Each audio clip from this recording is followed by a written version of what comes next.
जवान के स्वाद के लिए दूसरे शरीरधारियों का हिंसा करके, चाहे वो मुर्गा हो चाहे वो बकरा हो, हर जीव अपने शरीर की रक्षा चाहता है।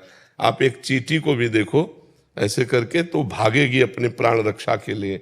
इन छोटे छोटे निरीह पशुओं की हत्या करके उनका जवान, उसके अंग काटे जाएंगे, फिर तुम जवान से खाओगे, तुम्हें अच्छा लगेगा? कैसी माँ हो, कैसा तुम्हारा हृदय है, इन तुम दूसरे जीवों के शरीरों की हत्या करके उसके मांस खाने के लिए तुम राजी हो? जैसे बोल दीजिए छोड़। तो ये सुना ना, अपनी माँ को सुनाना। हाँ, तो मुर्गा तो बकरा इन खाने में नरक जाने के लिए तैयार हो, दूसरे की हिंसा को बर्दाश्त कर ले। अपने बेटे तुम्हारे को एक थप्पड़ कोई मारे, उस माँ को कितना बुरा लगेगा? तो वो भी किसी माँ का बच्चा है, बकरा मुर्गा, और उसको मारते हैं लोग, खाते हैं। ये सब राक्षसी स्वभाव के लोग हैं, दुर्गति को प्राप्त होंगे। लेकिन जो सत्संग सुनते हैं उनको तो सुधार कर लेना चाहिए और अपनी जबान को रोको। 56 प्रकार के भोग बनते हैं हमारे वैष्णव में। ठाकुर जी को 56 प्रकार के भोग, 36 व्यंजन। ये कोई स्वाद है? ऐसे स्वाद है पदार्थ ठाकुर जी को भोग 56 भोग लगाए जाते हैं ठाकुर जी को, एक से एक स्वादिष्ट सब्जी, एक से एक स्वादिष्ट पदार्थ।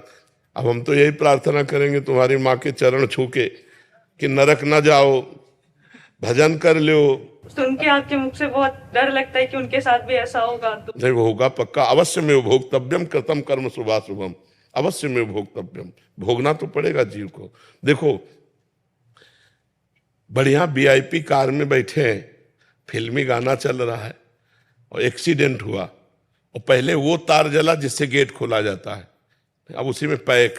अब वैसे ही जलो जैसे तुमने छौंक बगार का कीड़े मकूड़े जीव जंतु खाए, वैसे ही जलो। जिंदा कार में जल के राख हो गए। अवश्य में भोक्तव्यम कृतम कर्म शुभाशुभम। हम इसीलिए मजाक नहीं करते, हम इसीलिए कहते डरो।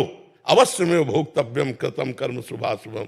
जीव को अपने कर्म का भोग भोगना, इसलिए डरो, किसी जीव को कष्ट मत दो। यदि किसी जीव को कष्ट दोगे तो तुम्हें भोगना पड़ेगा।